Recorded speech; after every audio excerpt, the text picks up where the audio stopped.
Uma ótima tarde a você. Começamos agora a segunda edição do Agricultura BR, ao vivo para todo o Brasil, neste 9 de julho, quinta-feira, sempre levando a informação que você precisa saber para realizar bons negócios. Lembrando que você nos acompanha em todo o Brasil pelas antenas parabólicas, também pela Claro TV, no mundo todo pelo portal sba1.com, é o portal do agronegócio brasileiro. Você entra, tem informação, tem notícia, tem bons negócios, oportunidades, tudo que você precisa aí para aquilo que você produz no campo. Acompanhe também pelo Facebook, pelo YouTube, estamos também na Nel TV em todo o Paraguai e Brasil, e a partir deste momento a TV Imaculada Conceição está linkada no Agricultura BR, levando o sinal aberto em todo o estado do Mato Grosso do Sul. Sejam todos bem-vindos.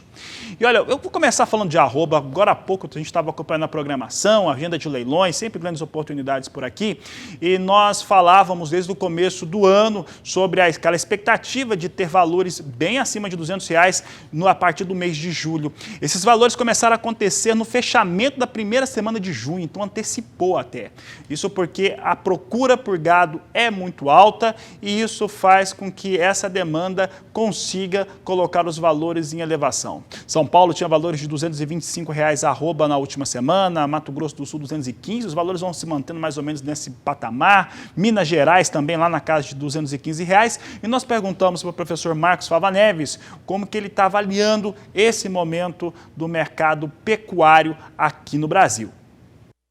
Que beleza, né? Esse sinal que vem da pecuária. Exportações firmes, preço da arroba adequado, permitindo uma rentabilidade ao pecuarista, vai investir, vai ficar melhor antes de ficar maior, que é o que eu sempre peço.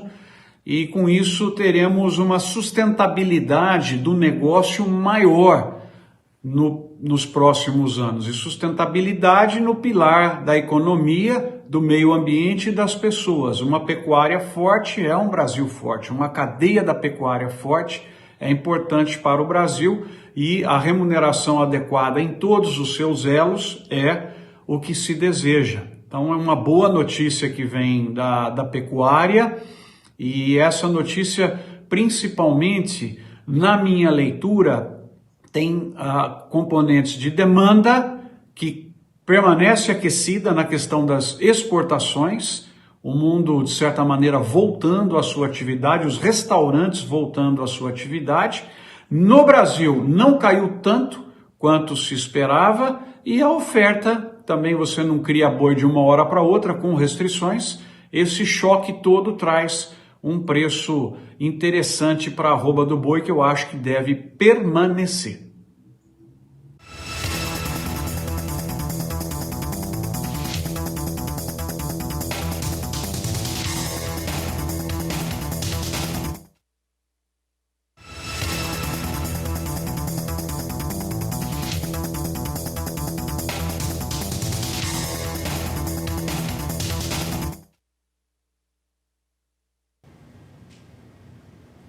E por aqui o Agricultura BR fala agora sobre os recursos que foram utilizados da safra 2019-2020. Olha, os números foram divulgados na noite de ontem, desta última quarta-feira, pelo Ministério da Agricultura, Pecuária e Abastecimento. Você vai ver agora, na hora que eu for mostrar os dados na tela, que são dois números combinados. Um do total disponibilizado via Plano Safra, mais o plano, mais a LCA, que é a letra de crédito do agronegócio. Nós vamos observar que nos recursos que foram tomados, utilizados, chegou a uma alta de 11%, enquanto, dando 191 bilhões de reais, enquanto que os valores que foram integralizados com a LCA, a elevação chegou a 30%. É o que eu mostro agora, vai ficar mais fácil para se entender esses números. Tem bastante número na tela, mas dá para entender aqui. Olha só, total utilizado ou tomado de crédito de contratação foi de 191 bilhões e 800 milhões de reais, alta de 11%, como eu havia dito. Esse total, somado à LCA, que é a letra de crédito do agronegócio, chegou a 225 bilhões de reais de tomada. Aí, a elevação é mais intensa, chega a 30% de elevação. Do total mais LCA, o custeio somou 101 bilhões 480 milhões de reais, elevação de 9%. Os investimentos no setor do agronegócio totalizaram 5 bilhões 360 milhões de reais, com elevação de 19%, enquanto que a industrialização ocupou 10 bilhões e 900 milhões de reais, uma alta de 59%. Fica muito claro aqui que houve também, apesar de ser o valor mais baixo lançado ali, que a industrialização no agronegócio também teve uma forte tomada de crédito nessa última safra 19/20, encerrada no dia 30 de junho. Você acompanha os dados e as informações, quer mais detalhes, acessando o portal sba1.com.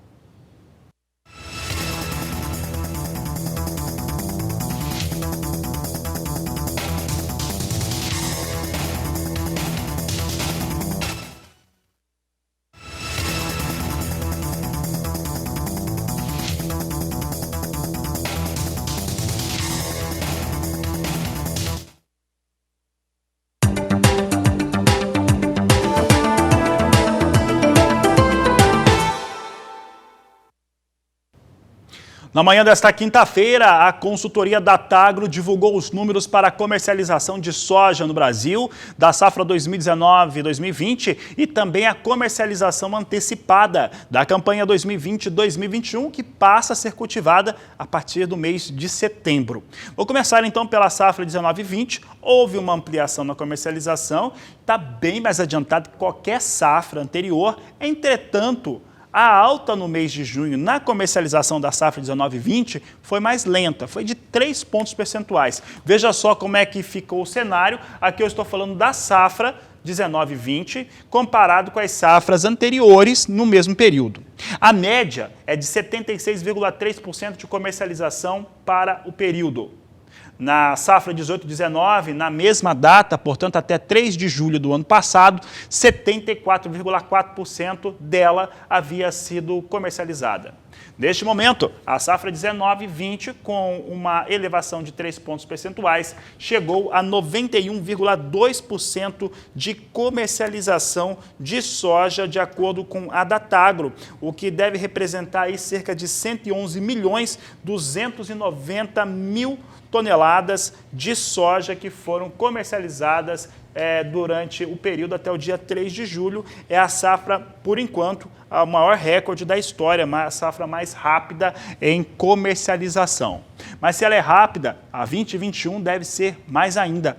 É o que mostram os dados da Datagro para o período, por exemplo, uma safra, ainda que vai ter início o seu cultivo até a data do dia 3 de julho. Veja só que aí, pensando na safra 2021, olha como que ela é adiantada. Para o período, a média de 5 anos é de 13,9%.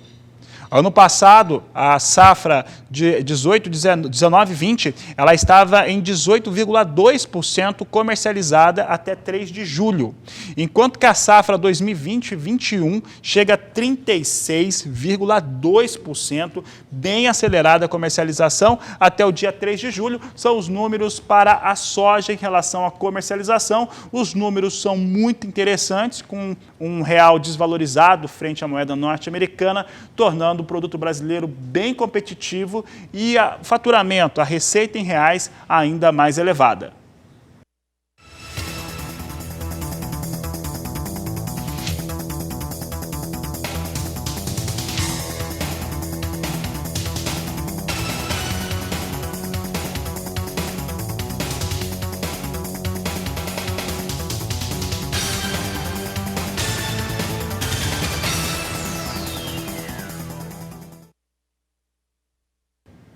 Vamos dar uma olhada agora em valores de soja, começando por São Francisco, em Santa Catarina, região portuária. Vamos saber como é que vem se comportando os valores nos últimos 20 dias. Em 18 de junho, o valor era de R$ 111 a saca de 60 quilos. 24 do mês passado, 110. Encerrava o mês a R$ 113 por saca. Em 1º de julho, valores negociados a R$ 111,50, com a queda do dólar. No dia 6 desse mês, R$ 114,00 a saca. Ontem fechava, nessa última quarta-feira, fechava a R$ 116,00 a saca de 60 quilos da soja em São Francisco, região portuária de Santa Catarina. Dando sequência, mais um porto aqui em destaque no Agricultura BR, nós temos a região de Santos, Porto de Santos, São Paulo. Observe aqui que os valores no dia 18 de junho estavam em R$ 111,00, chegaram a recuar no dia 24 para R$ 109, dia 29, R$ 113,00 a saca. 1º de julho chegou a R$ 115,00 a saca de 60 quilos, dia 6, 113 e agora R$ 114,50 nos valores de referência. Daqui a pouco nós vamos trazer os números para Porto de Santos e Paranaguá, mercado ao vivo no Agricultura BR.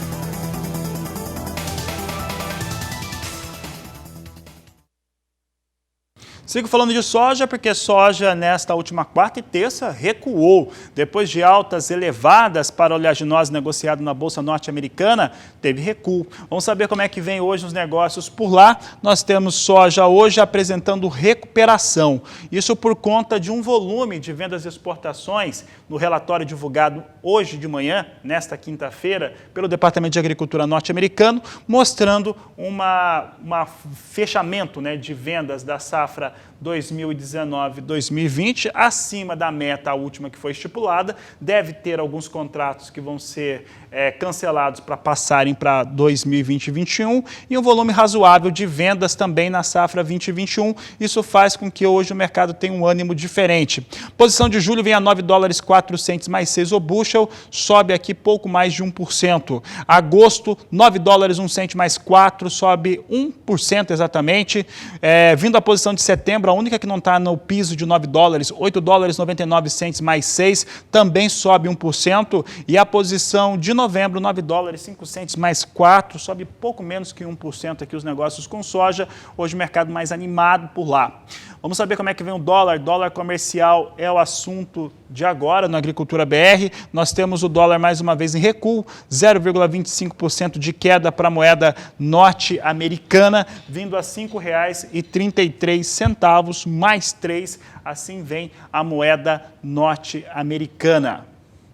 E olha, eu falo agora a respeito de mercado financeiro, falo de dólar. Para falar sobre o assunto, eu vou conversar com Sara Kirchhoff, que está em São Paulo. Sara, boa tarde, seja bem-vinda. Nós estamos vendo o dólar recuar mais um pouquinho. Como é que vem o mercado financeiro hoje? Boa tarde, seja bem-vinda.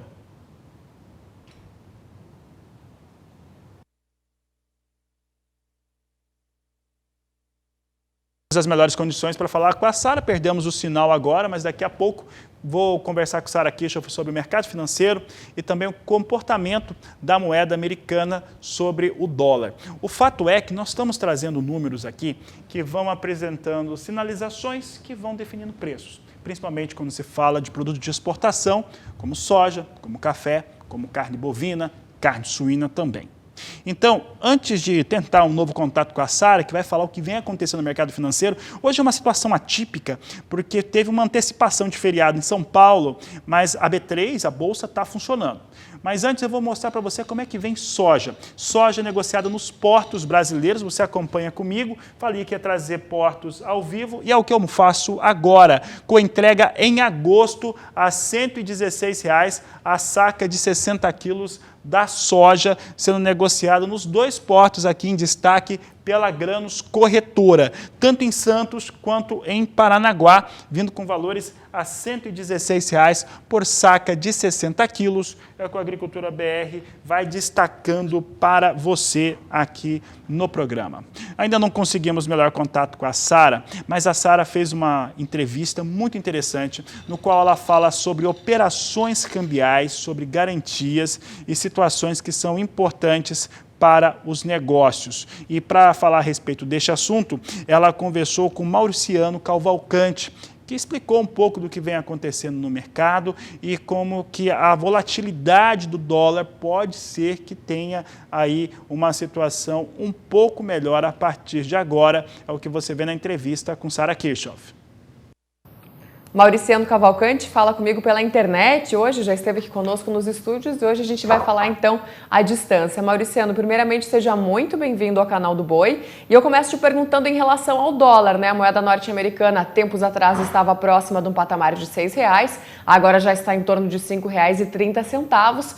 Qual que é o novo patamar do dólar? Seja bem-vindo mais uma vez.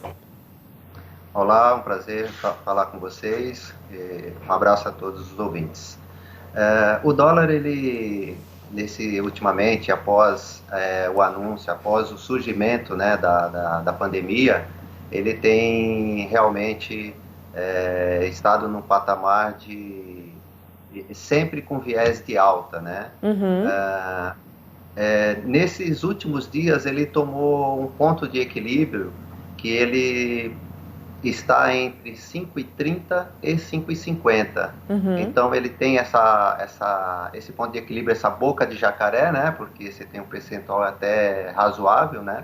Mas ele está oscilando nesse patamar, mais basicamente por causa da pandemia e o receio do mercado global, o receio dos investidores e das autoridades, né?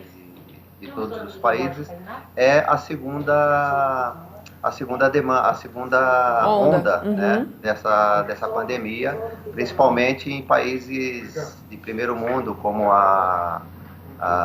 como os Estados Unidos, como os países da Europa. Então, isso que está fazendo com que o dólar ele não encontre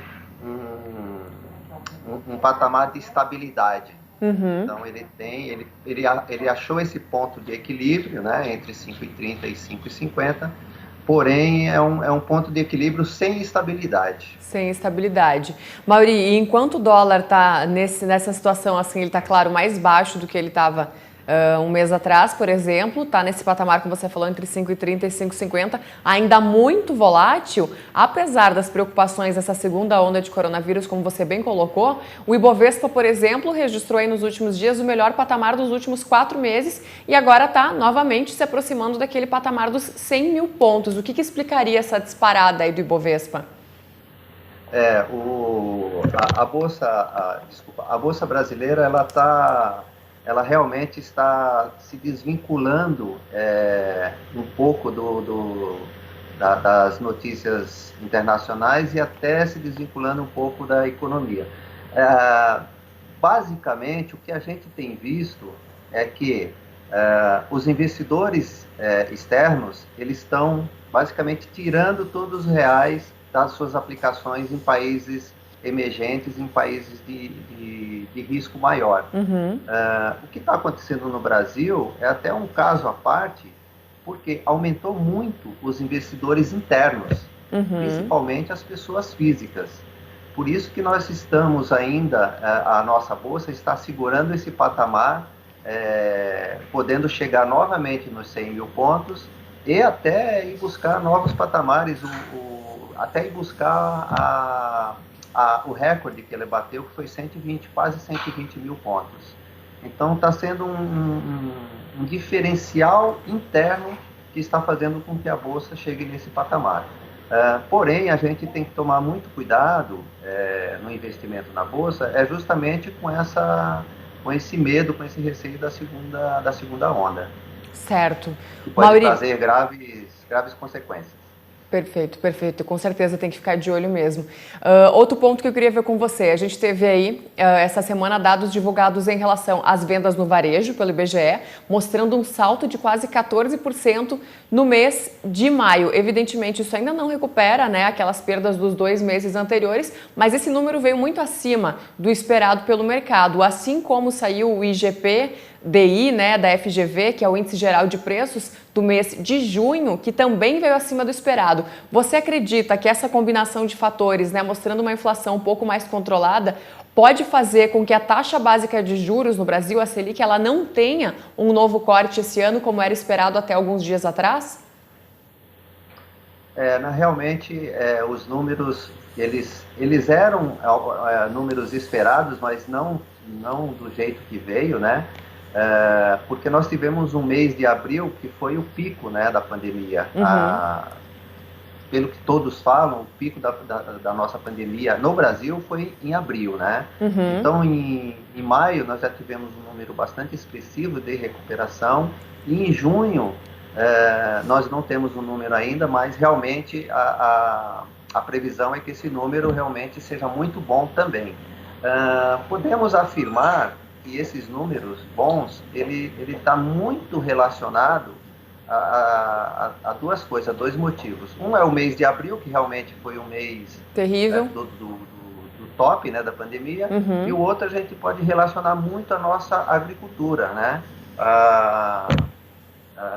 aos nossos produtos primários, que realmente a agricultura, o agronegócio brasileiro, ele tem realmente defendido o nosso país, ele tem segurado o nosso país já por muito tempo, e não foi diferente nessa pandemia.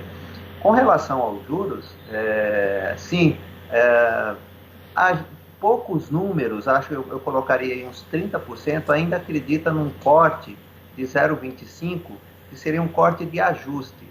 Mas, com esses números que estão vindo em relação à recuperação em si, né, ela está lenta, sim, está lenta, com números bons, mas ainda está lenta, mas 70% ainda vê que, já está vendo que não haverá mais corte até o final do ano.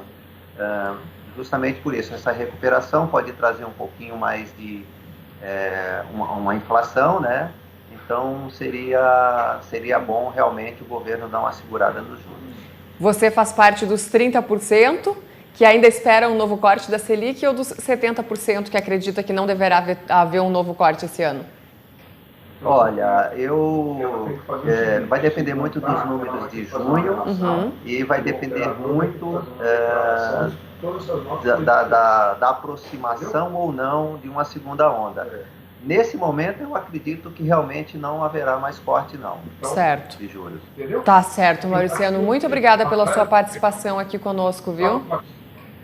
Imagina, obrigado a vocês pela oportunidade.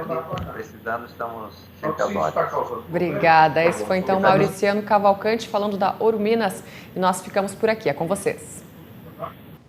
A Sara Queixa foi entrevista realizada, foi gravada essa entrevista. Daqui a pouco ela volta ao programa, aí sim, ao vivo, falando sobre o mercado financeiro. E no próximo bloco você vai ver também informações a respeito de milho. Você vai saber como é que vem o mercado físico e também comportamento em relação ao cenário internacional. Eu vou para o intervalo e volto já.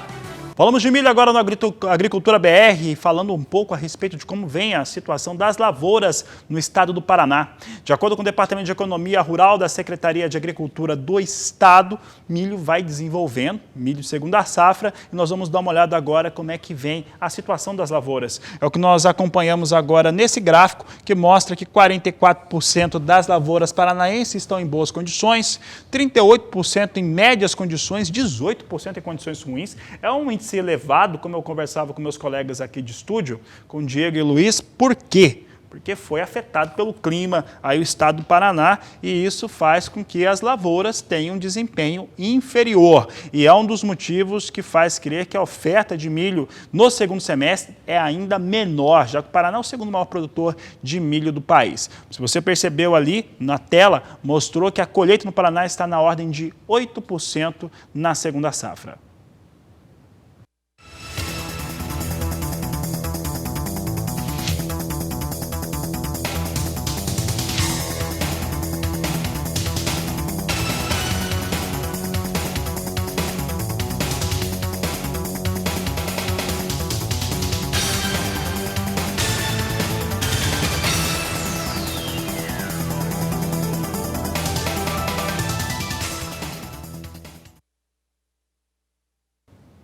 Preço do milho no mercado físico é o que nós vamos destacar agora, mostrando o que vem acontecendo com os valores. Milho chegou a ceder um pouco, mas voltou a estabilizar preço. Milho está difícil de perder preço porque a procura por milho no Brasil, independente do estado, é muito grande. Então, se você olhar aqui numa dimensão de 20 dias, que é o que nós estamos trazendo hoje, você vai ver a alta para o milho.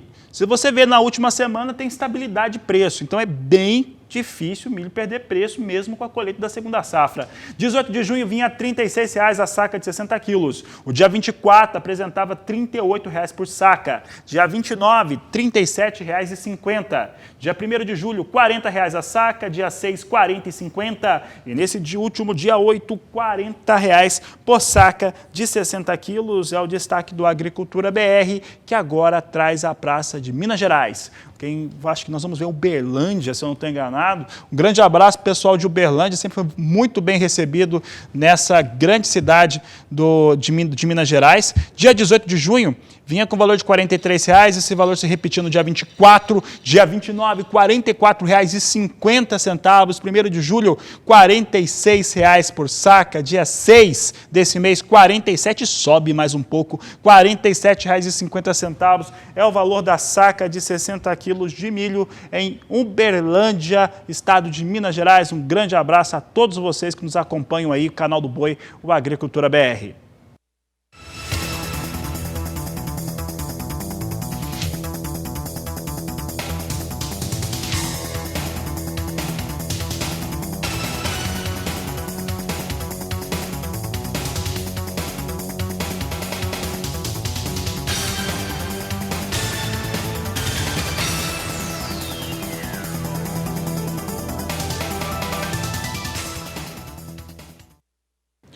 Olha, prometo que vou trazer essa reportagem agora, você já leu do que se trata, mas vou trazer um advogado, vamos conversar com um advogado aí pelas as entrevistas que a gente faz pela internet a respeito de como processar essas empresas de energia que têm causado esse tipo de prejuízo. O que acontece?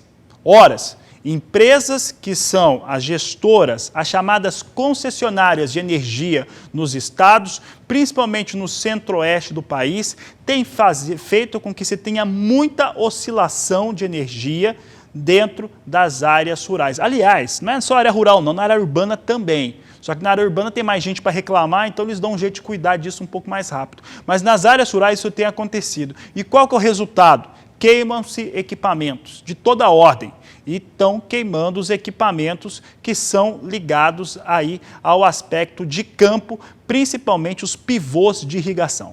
É o que nós vamos conferir agora na reportagem de Valdir Pacheco.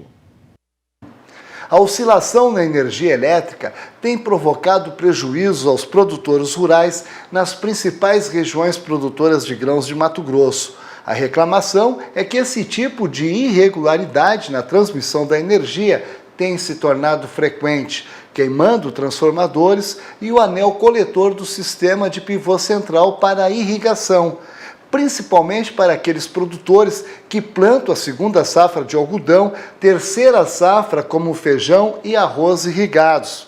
Quem vai nos falar melhor sobre os problemas que o setor vem atravessando é o nosso convidado de hoje, Tiago Stefanello, que é presidente do Sindicato Rural de Sorriso.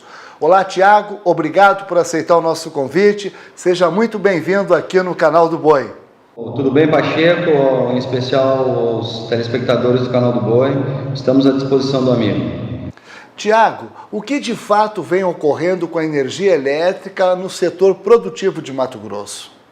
Pacheco, nós estamos, como irrigante, tendo muitos problemas com a Energisa.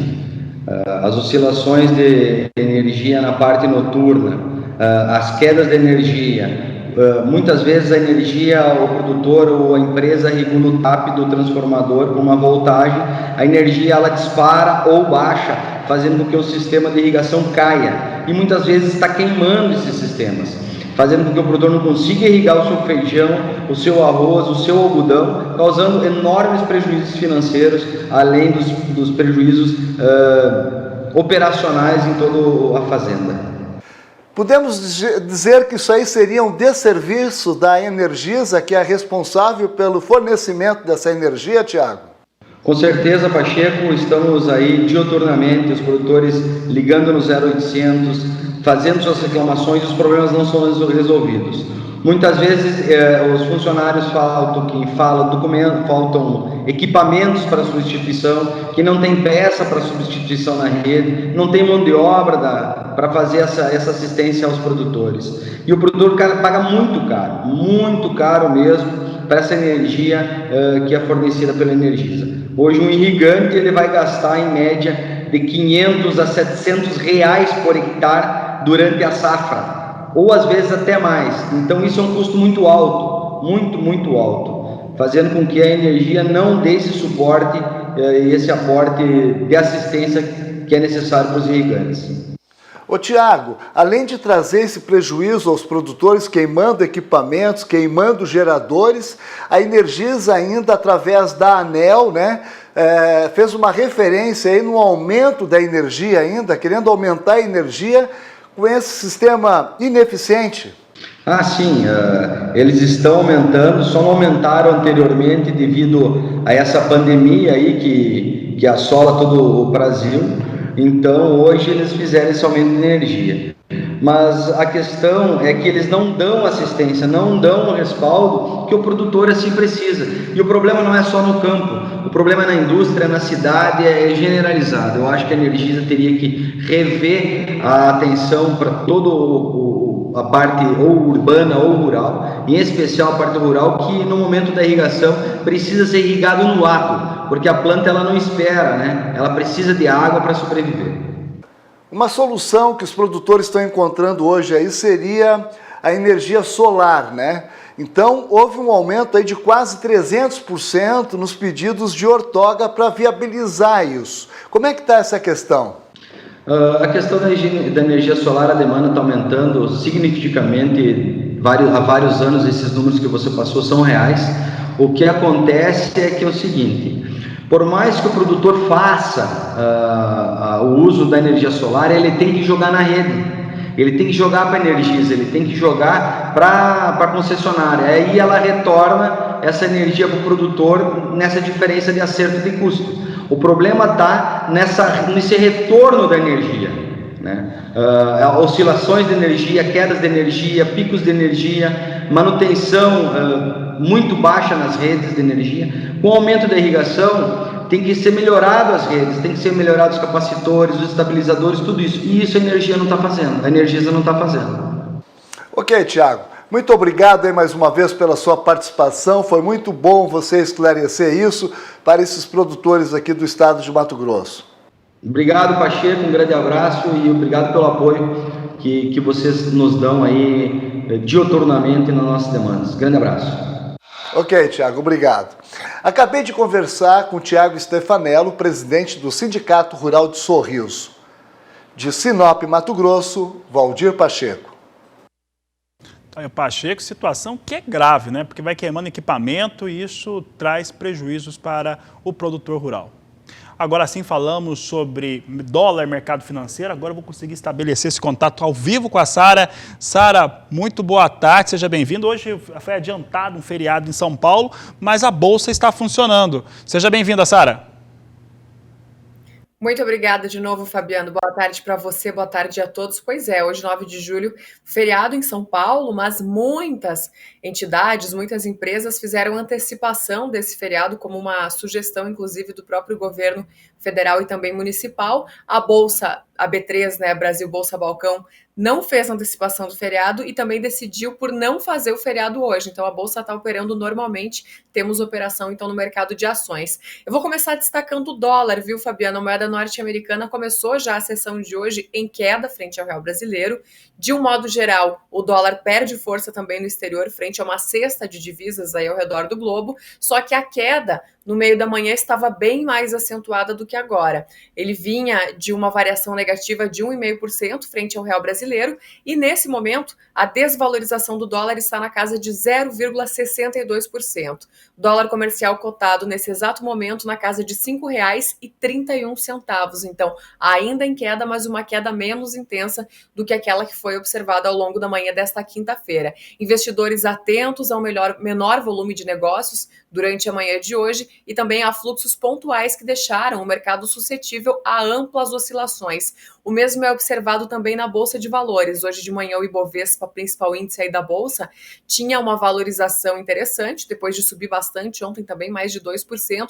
Ibovespa tocou na casa dos 100 mil pontos, um patamar que não era registrado desde o início de março, né, antes dessa questão da pandemia de coronavírus aqui no Brasil, um patamar acima dos 100 mil pontos, mas agora o índice vem em queda. A queda é de 0,66% e Bovespa opera na casa dos 99.110 pontos. Então, uma manhã de instabilidade agora. E o volume financeiro no pregão soma mais de 8 bilhões e 500 mil reais nesta quinta-feira. Lá fora, bolsas de Wall Street em queda também, por causa dos dados em relação ao auxílio-desemprego nos Estados Unidos, que ficam aí no radar, evidentemente, no mercado, e os agentes também ficam monitorando a questão da pandemia e da recuperação da atividade econômica. É interessante observar que o que vem se valorizando bastante agora nesse período de pandemia e de instabilidade no mercado financeiro é o ouro, né? O ouro é considerado um ativo bem seguro, então ele tem tido uma valorização muito interessante aí ao longo das últimas semanas e também dos últimos meses.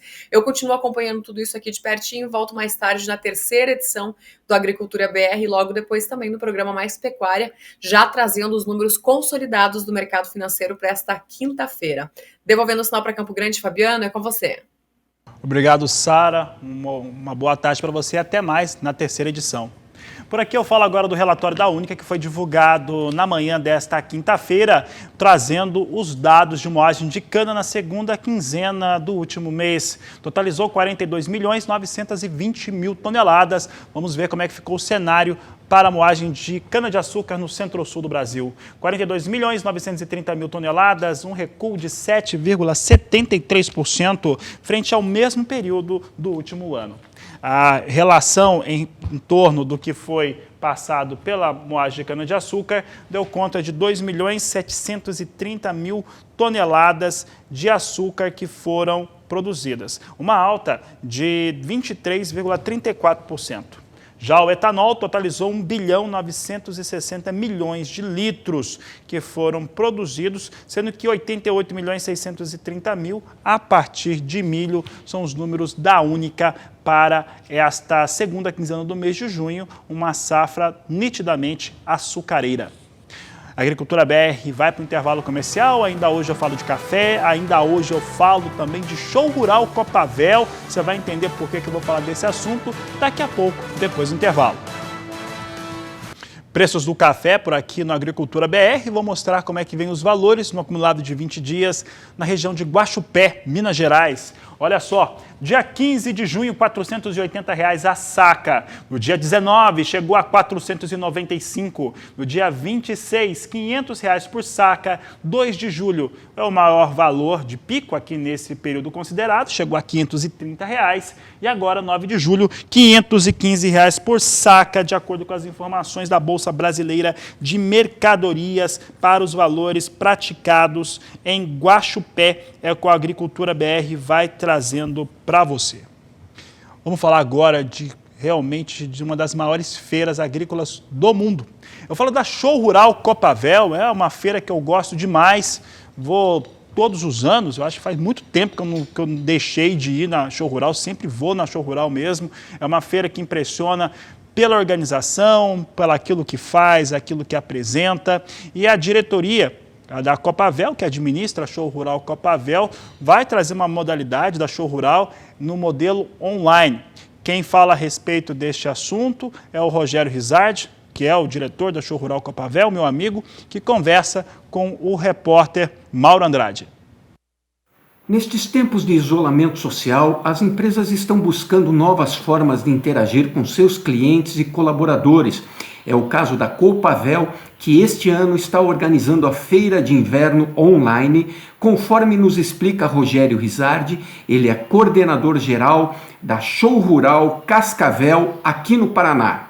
A Copavel está realizando esse ano o Show Rural especial de inverno, focando nas principais culturas nessa estação do ano para a sua exploração, em especial com um critério muito grande com a cultura do trigo. Isso será feito todos os trabalhos, todas as ações de desenvolvimento da tecnologia para a produção dessa cultura, será gravado e disponibilizado de uma forma virtual pelo nosso YouTube, pelo nosso site da Copavel, enfim, pelas mídias digitais, e estarão disponíveis a todos que tiverem interesse em acessarem a essas mídias durante todo o ano.